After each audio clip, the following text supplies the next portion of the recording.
শুভলক্ষ্মীকে ফাঁসাতে মার্ডারটা আমি অন্য কাউকে দিয়ে করিয়েছি দাদা। আয়ান মার্ডারটি করেনি। আকাশের কথায় উত্তেজিত হয়ে আকাশ এবং আকাশের মায়ের সামনে সবটা সত্য স্বীকার করে নিল মোহনা।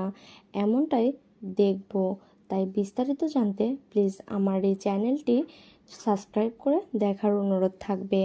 আজকের পর্বের রিভিউতে দেখা যাবে আকাশ তার উকিলকে বলে, আমি কিন্তু আপনাকে মোটা টাকা দিয়েছি, তাই কোনোভাবে যেন অজিত রয় জামিনটা না পায়।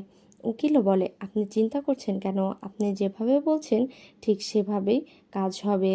এদিকে সেই উকিলের অ্যাসিস্ট্যান্ট পিছনে দাঁড়িয়ে থাকে।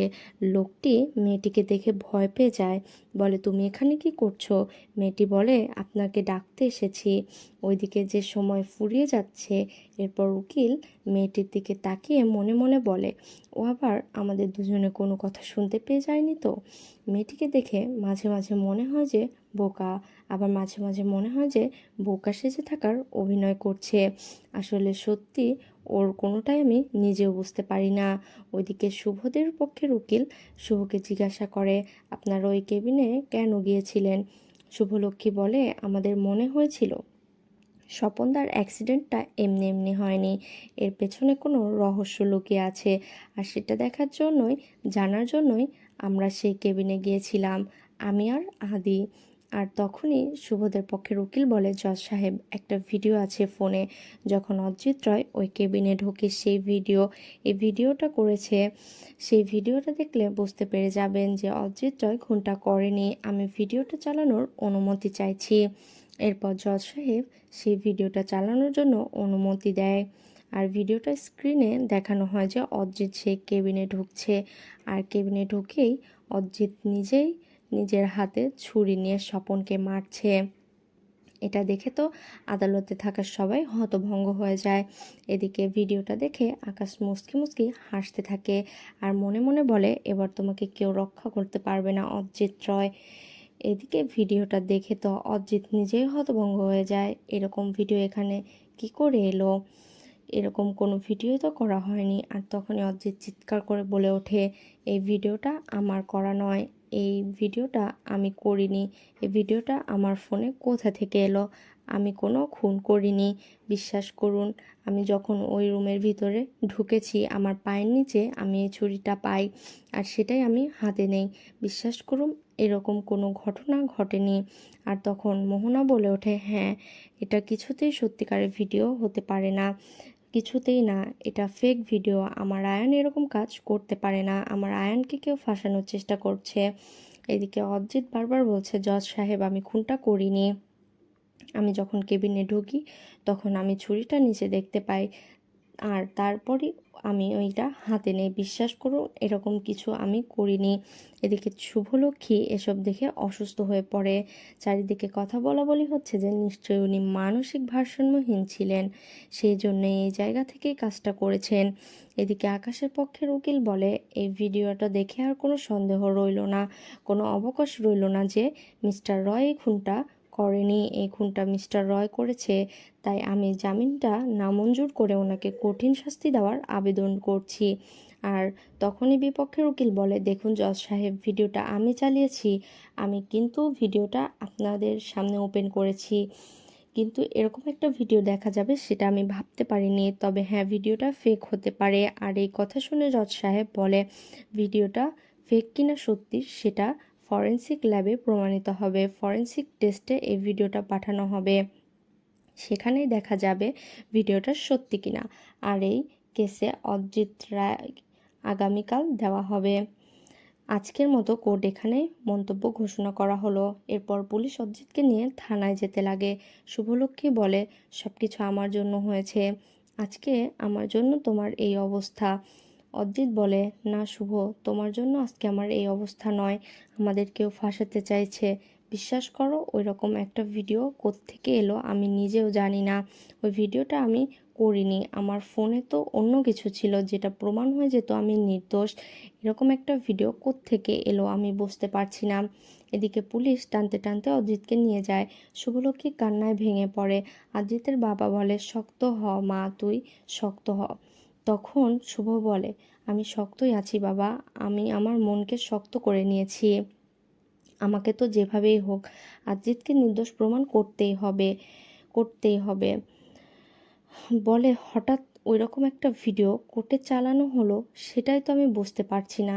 ভিডিওটা তো সব কিছু একদম উল্টোপাল্টা করে দিল।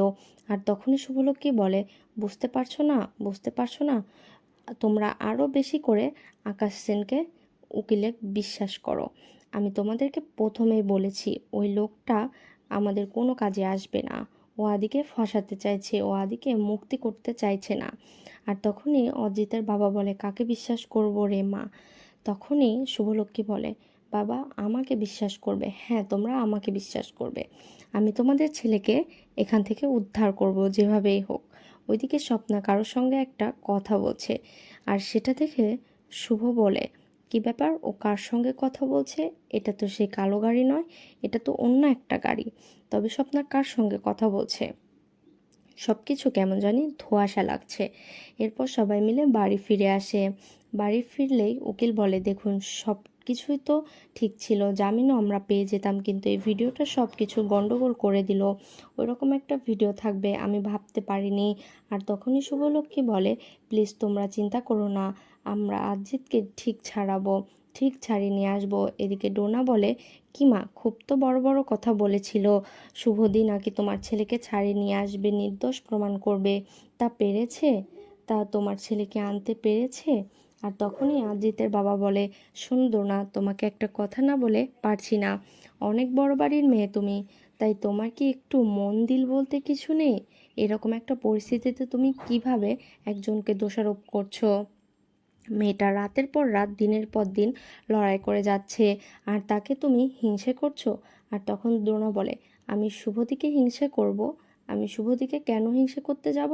দাদা ভাই নেই, সেটা আমারও খারাপ লাগছে, কিন্তু এটা ভুল মানুষের ওপর দায়িত্ব দিলে কি হবে? আর তখনই অজিতের বাবা বলে, ভুল মানুষের ওপর দায়িত্ব দিয়েছি? যে মেয়েটা রাতের পর রাত দিনের পর দিন শরীরকে মনকে পরিশ্রম করে যাচ্ছে, এই পরিবারের মানুষগুলোর কথা ভেবে যাচ্ছে, এই পরিবারের মানুষগুলো কিসে ভালো থাকবে সেটা ভেবে যাচ্ছে, আর তুমি তাকে দোষারোপ করছো? আগে তার মতন হয়ে নাও, বুঝতে পেরেছো? তারপর না হয় ওকে দোষ দিবে। এদিকে উকিল বলে, দেখুন আপনারা কেন এত ভেঙে পড়ছেন আমি বুঝতে পারছি না, আমি আপনাদেরকে বলছি তো ওইটা ফরেনসিক টেস্টে পাঠানো হবে, সেখানে প্রমাণিত হয়ে যাবে আদৌ এই ভিডিওটা সত্যি নয়, এই ভিডিওটা মিথ্যে। শুভ বলে, মিস্টার সেন, আমরা কি একবার অজিতের সঙ্গে দেখা করতে পারি? ওর সঙ্গে এই ভিডিওর ব্যাপারে কথা বলতাম আর কি। তখনই সেবন্তী বলে, যা তোরা, আমি আর যাব না, কিছুতেই যাব না, আমার ছেলেকে ওই পরিস্থিতি আমার দেখতে একদম ভালো লাগে না। শুভ মনে মনে বলে, আমি তোমার ছেলেকে তোমার কাছে ফিরে আনবো মা, তোমার ছেলেকে ফাঁসাতে চাইছে, কেউ একজন ফাঁসাতে চাইছে, তাই সমস্ত ষড়যন্ত্র ভেদ করে তোমার সন্তানকে আমি তোমার কোলে ফিরে আনবো। এরপর শুভলক্ষ্মী আর সেই উকিল চলে আসে থানায়। আর থানায় এসে অজিতকে দেখতে না পেয়ে শুভলক্ষ্মী বলে, আমার অজিত কোথায়? পুলিশ বলে, কাল সকালে দেখতে আসবেন, তখন দেখা যাবে। আর তখনই শুভলক্ষ্মী বলে, কেন কাল সকালে কেন? আমি এক্ষুনি আমার অজিতকে দেখতে চাই। আর তখনই অজিতকে পেছন থেকে নিয়ে আসে। অজিতকে এমন অবস্থায় দেখে শুভলক্ষ্মী ভেঙে পড়ে, বলে, অজিত তোমার কি হয়েছে, তোমার শরীরের এই অবস্থা কেন? ওরা কি তোমাকে মেরেছে? আর তখন সেই অফিসার সামনে এসে দাঁড়ায় আর বলে, জামাই আদর করবো নাকি থানায়? আর তখন পুলিশের কথা শুনে চমকে ওঠে শুভলক্ষ্মী। শুভলক্ষ্মী সেই পুলিশটাকে দেখে রাগান্বিত হতে লাগে আর বলে, আপনি? আর তখনই অফিসার বলে, ও আচ্ছা, তার মানে আপনি আমাকে এখনও ভোলেননি, ভালোই হলো আপনি আমাকে এখনও ভোলেননি। তা আপনার স্বামীকে কি লকআপে বসিয়ে জামাই আদর করবো, নাকি এত বড় অন্যায় করেছে আবার জামাই আদরের আশা করছেন? ওইদিকে আকাশ সেন মোহনাকে বলছে, দেখা যাও, এই প্রমাণটাও ছিল, ওকে জামিনে মুক্তি করব, কিন্তু এখন তো সেটাও হাতছাড়া হয়ে গেল। কেন? ওই ভিডিওটা দেখা গেছে যে অজিত নিজেই খুন করছে। এই কথা শুনে চমকে ওঠে মোহনা। মোহনা বলে, না, একটা কিছু হতে পারে না, এটা মিথ্যে। আর তখনই আকাশ বলে, তুই কি করে বুঝলি যে সেটা মিথ্যে? তুই কি সেখানে উপস্থিত ছিলি নাকি? আর তখনই মোহনা বলে, হ্যাঁ, ধরে নাও, সেটাই সেটাই ধরবি কেন? আমি ওখানে ছিলাম, আমি দেখেছি আয়ান খুনটা করেনি। এ কথা শুনে চমকে ওঠে আকাশ।